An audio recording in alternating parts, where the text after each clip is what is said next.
Légalement, il est tout à fait possible de vendre en France des franchises étrangères sans les avoir testées en France. C'est tout à fait possible sur le plan légal.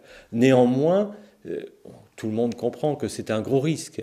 La question est donc de savoir si vous êtes prêt, vous, en tant que futur franchisé, à prendre ce risque et si vous avez négocié avec le franchiseur des conditions spéciales. Imaginons un concept étranger parfaitement au point dans son pays, une marque potentiellement intéressante, mais pas comprise des franchisés, pardon, des clients français, des consommateurs français. Imaginons que ce concept ne soit pas complètement adapté. Il est évident que vous allez avoir des problèmes. Pour autant, est-ce que vous devez refuser cette opportunité? Peut-être que vous êtes tellement convaincu que c'est une bonne opportunité que vous êtes prêt à prendre un certain niveau de risque et finalement à faire l'expérimentation pour le compte du franchiseur.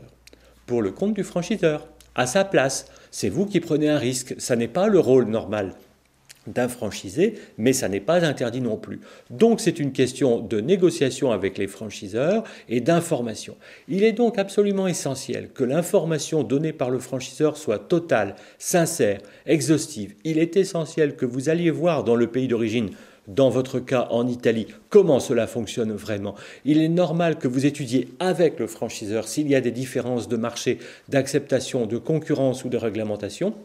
Et au final, il est normal que vous négociez des conditions de participation à d'éventuelles pertes.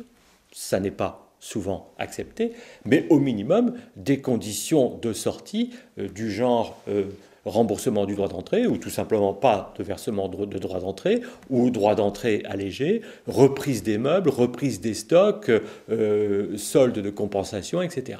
Donc, à mon sens, il n'y a rien de répréhensible dans le fait de signer un contrat de franchise dans ces conditions, à la condition, bien entendu, à deux conditions, je devrais dire.